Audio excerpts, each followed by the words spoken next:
Hi friends, ఈ రోజు నుంచి మన ఛానల్లో మోటివేషనల్ వీడియోలు కాదండి, డివోషనల్ కూడా తీసుకురావాలనుకుంటున్నాను. ఎందుకంటే శ్రావణ మాసం వచ్చేసింది కదా. మీరే నాకు కామెంట్లో అయితే షేర్ చేయండి, డివోషనల్ పెట్టమంటారా లేదా మోటివేషనల్ పెట్టమంటారా అన్నది మీరే నాకు కామెంట్ చేయండి. ఇక ఈ రోజు వీడియో ఏంటి అంటే, ఇక శ్రావణ మాసం వచ్చేసింది కదా, పొరపాటును కూడా ఈ 10 తప్పులు అస్సలు చేయొద్దు. ఒకవేళ చేస్తే లక్ష్మీదేవి వెళ్ళిపోతుంది అని గుర్తుపెట్టుకోండి. ఎందుకంటే శ్రావణ మాసం ఎంతో విశేషం కాబట్టి. లక్ష్మీదేవి సంచరించే ఈ మాసంలో తెలిసి తెలియక కూడా కొన్ని తప్పులు అస్సలు చేయొద్దన్నమాట. ఈ నెల రోజులు లక్ష్మీదేవి ప్రతి గుమ్మం ముందుకు వచ్చి తన భక్తుల్ని ఆశీర్వదిస్తుందని నమ్మకం. కాబట్టి శ్రావణ మాసంలో చేసే కొన్ని తప్పుల వల్ల లక్ష్మీదేవి మీ ఇంటి నుండి బయటకు వెళ్ళిపోతుంది. ఇక ఈ శ్రావణ మాసంలో పాటించాల్సిన నియమాలు, అలానే చేయకునే తప్పుల గురించి ఇప్పుడు మనం ఈ వీడియోతో తెలుసుకుందాం. ఆఖరి వరకు వినండి. ఆడవాళ్ళు ఆలస్యంగా నిద్రలేచి ఇంటి ముందు ఊడిస్తే మీ ఇంట్లోకి లక్ష్మీదేవి బదులుగా దరిద్రదేవత అడుగు పెడుతుంది. కాబట్టి ప్రతి ఒక్కరూ ఉదయం 6 గంటల్లోపే ఇంటి ముందు ముగ్గు వేసుకోండి. ఈ శ్రావణ మాసం నెల రోజులు సాయంత్రం సమయంలో లక్ష్మీదేవి ఇంటి ముందుకు వస్తుందట. కాబట్టి ఈ సమయంలో గడప పైన కూర్చోవడం, ఇంటి ముందు చెప్పులు పెట్టడం అస్సలు చేయొద్దు. గుమ్మం ముందుకు వచ్చిన లక్ష్మీదేవి మీ ఇంట్లోకి రాకుండానే బయటకు వెళ్ళిపోతుంది. ఈ మాసంలో శ్రావణ మాసంలో మీ ఇంటికి వచ్చిన ముత్తైదులకు తప్పకుండా తాంబూలం ఇచ్చి పంపించాలి. అప్పుడే లక్ష్మీదేవి యొక్క పూర్తి అనుగ్రహం, ఆశీర్వాదం మీ ఇంటిపై ఉంటుంది. ఇంటికి వచ్చిన ముత్తైదులకు తాంబూలం ఇవ్వకపోతే మీ ఇంటి లక్ష్మీ కటాక్షం తగ్గిపోతుందని నమ్ముతారు. అయితే ముత్తైదులకు తాంబూలం ఇచ్చేటప్పుడు సాయంత్రం చీకటి పడ్డాక అస్సలు ఇవ్వకూడదు. సూర్యాస్తమయం కాకముందే ముత్తైదుని ఇంటికి పిలిచి తాంబూలం ఇస్తేనే ఎక్కువ పుణ్యఫలితం మీకు ఉంటుంది.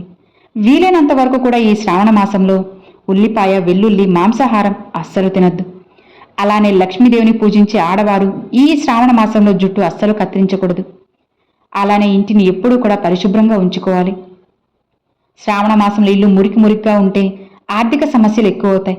ఈ మాసంలో అమ్మవారిని ఎక్కువగా ఎప్పుడు ఎవరైతే పూజిస్తామో అమ్మవారి పూజలో వీలైనంత వరకు ప్లాస్టిక్ వస్తువులు అస్సలు వాడద్దు. అలంకరణ కోసం ప్లాస్టిక్ పూలను కూడా పూజలో అస్సలు వాడద్దు. అలానే ఈ మాసం నెల రోజులు మీ పూజ గదిలో రాగి కలశం పెట్టుకుంటే చాలా మంచిది. ఒక చిన్న రాగి కలశంలో నీళ్లు పోసి పూజ గదిలో పెట్టుకుంటే ఇంటిపై ఎప్పుడూ కూడా లక్ష్మీ కటాక్షం ఉంటుంది. ఇక సాయంత్రం ప్రదోష వేళలో మీ పక్కింటి వారికి పాలు, ఉప్పు, నూనె, బియ్యం పిండి అలాంటి వస్తువులు అస్సలు అప్పుగా ఇవ్వద్దు. అలా ఇస్తే ఇంటికి అదృష్టం బయటకు వెళ్ళిపోతుంది. అలానే రాత్రిపూట మీ వంటింట్లో ఎంగిలి గిన్నెలు లేకుండా జాగ్రత్త పడండి. ముందుగానే అన్నిటినీ శుభ్రం చేసుకోండి. ఈ శ్రావణ మాసం నెల రోజులు వంకాయ తినకూడదు. దీనివల్ల అజీర్తి సమస్యలు వస్తాయి.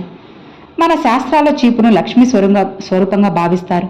కాబట్టి చీపును నిలబెట్టడం, కాళ్లతో తొక్కడం చేస్తే ఇంటి ఐశ్వర్యం నశిస్తుంది.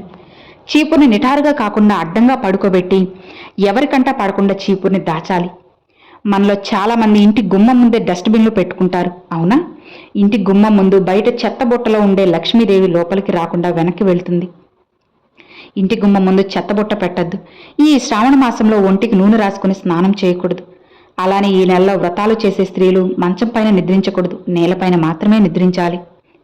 మనలో చాలా మంది పూజ గదిలో న్యూస్ పేపర్లు వేస్తారు, కానీ అస్సలు చేయకండి. మీ పూజ గదిలో న్యూస్ పేపర్లకు బదులుగా ఒక పట్టు వస్త్రాన్ని వేసుకోండి.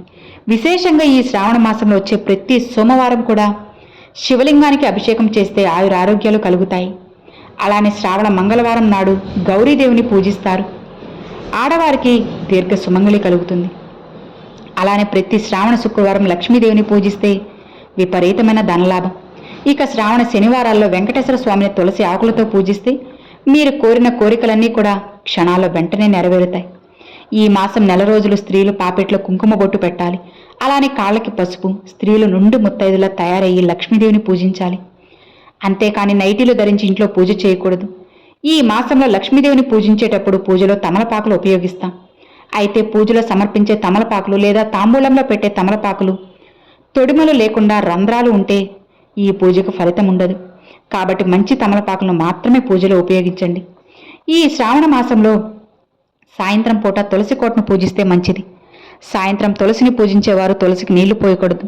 అలానే తులసి ఆకులు తుంచకూడదు. సాయంత్రం పూట జుట్టు దూకోవడం, గోళ్లు కత్తిరించడం అస్సలు చేయొద్దు. మీ ఇంట్లోకి జ్యేష్ఠాదేవి ప్రవేశిస్తుంది. ఈ శ్రావణ మాసంలో లక్ష్మీదేవిని పూజించేటప్పుడు ముందుగా పసుపు గణపతిని పూజించి ఆ తర్వాత లక్ష్మీదేవిని పూజించాలి. అయితే పూజ కోసం చేసిన పసుపు గణపతిని పూజ పూర్తయ్యాక అలానే ఎండపెట్టకూడదు. మరుసటి రోజు నీటిలో కరిగించి మొక్కల్లో పోయాలి. ఈ శ్రావణ మాసంలో లక్ష్మీదేవితో పాటు విష్ణుమూర్తిని పూజించాలి. విష్ణుమూర్తిని తులసి దళాలతో పూజిస్తే చాలా మంచిది. అయితే లక్ష్మీదేవికి మాత్రం తులసిమాల వేయొద్దు. అమ్మవారికి కేవలం తామరి పూలు, ఎర్రటి మందారాలు, గులాబీల మాల మాత్రమే వేయాలి. ఈ మాసంలో పూజ చేసే స్త్రీలు నలుపు లేదా ముదురు నీలం రంగు వస్త్రాలు ధరించకూడదు. దీనివల్ల మీ ధనాకర్షణ శక్తి తగ్గుతుంది. వీలైనంత వరకు పసుపు, ఎరుపు రంగు వస్త్రాలు లేదా ఆకుపచ్చ రంగు వస్త్రాలు ధరించండి, మంచిది. పూజలో అమ్మవారికి పెట్టిన నైవేద్యాన్ని ప్లాస్టిక్ గిన్నెలో పెట్టి నివేదించకూడదు. ఇత్తడి, వెండి లేదా రాగి పాత్రలో మాత్రమే నైవేద్యం సమర్పించాలి. ఇక ఇంట్లో పూజలు చేసేటప్పుడు నిలబడి చేయకూడదు. నేలపైన చాప వేసుకుని కూర్చొని దీపారాధన చేయాలి. అప్పుడే మీ పూజకు ఫలితం ఉంటుంది అని తెలుసుకోండి. అలానే ఈ శ్రావణ మాసం వీలైనంత వరకు ఎక్కువగా తులసి కోటను పూజించండి. మీ ఇంట్లో ఒకవేళ తులసి లేకపోతే ఏదైనా సరే ఒక శ్రావణ శుక్రవారం ఇంటికి తులసి కోటను తెచ్చుకోండి, చాలా మంచిది. ఇంట్లో కలశం పెట్టేవారు పూజ పూర్తయ్యాక కలశం నీళ్ళు ఇల్లంతా చల్లి మిగిలిన నీటిని మొక్కల్లో పోయాలి. అంతేకాని కలశంలో ఉన్న నీటిని బయట పోయకూడదు. ఈ మాసం నెల రోజులు కూడా స్త్రీలు జుట్టు విరబోసుకోకూడదు. జడేసుకొని పూలు పెట్టుకొని ఇంట్లో పూజ చేయాలి. ఈ మాసంలో ముత్తైదులకు ఇచ్చే తాంబూలంలో ఖచ్చితంగా 2 తమలపాకులు పెట్టాలి. తాంబూలంలో పొరపాటున కూడా ఒక తమలపాకు ఉండకూడదు. శ్రావణ మాసంలో పగటిపూట అస్సలు నిద్రించకూడదు. లేదంటే ఈ సంవత్సరం అంతా మీ ఇంటికి లక్ష్మీ కటాక్షం తగ్గుతుంది. అలానే ఈ మాసంలో ఉదయం నిద్ర లేవగానే వెంటనే అద్దం చూడకూడదు. నిద్ర లేవగానే ముందుగా మీ అరచేతులను మీరు చూసుకొని స్వయంగా ఆ శ్రీ మహాలక్ష్మీదేవిని తలుచుకోవాలి. శ్రావణ మాసంలో లక్ష్మీదేవిని ఎర్రటి పూలతో పూజించండి. గులాబీలు, తామర పూలతో లక్ష్మీదేవిని పూజిస్తే ఇంకా మంచిది. లక్ష్మీదేవిని పూజించేటప్పుడు ఓం శ్రీ మహాలక్ష్మీ నమః, ఓం శ్రీ మహాలక్ష్మీ నమః అన్న మంత్రాన్ని జపించండి. అలానే లక్ష్మీదేవి స్వరూపమైన ఆడవారిని శ్రావణ మాసంలో ఏడిపించడం, తిట్టడం చేస్తే లక్ష్మీదేవి ఇంటి నుండి వెళ్ళిపోతుంది. ఈ మాసం మీ ఇంటి ముందుకు వచ్చే పేదలను ఖాళీ చేతులతో పంపొద్దు.